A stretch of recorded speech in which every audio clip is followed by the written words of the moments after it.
పిత పుత్ర పవిత్రాత్మనామమున ఆమేన్. ఈరోజు మార్చి 4వ తారీఖు. మార్కు సువార్త 10వ అధ్యాయము 28వ వచనము నుండి 31వ వచనం వరకు. అప్పుడు పేతురు ఆయనతో, ఇదిగో అంతయు విడిచిపెట్టి మేము మిమ్ము అనుసరించితిమి అనెను. అందుకు యేసు, అది వాస్తవమే.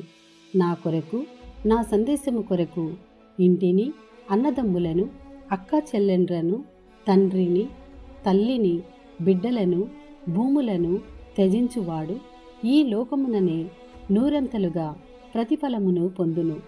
ఇండ్లను, అన్నదమ్ములను, అక్క చెల్లెండ్రలను, తండ్రులను, తల్లులను, బిడ్డలను, భూములను సమృద్ధిగా పొందును. అట్లే హింసలను అనుభవించును.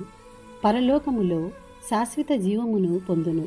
అయినను మొదటివారు అనేకులు కడపటివారు అగుదురు, కడపటివారు అనేకులు మొదటివారు అగుదురు అనెను.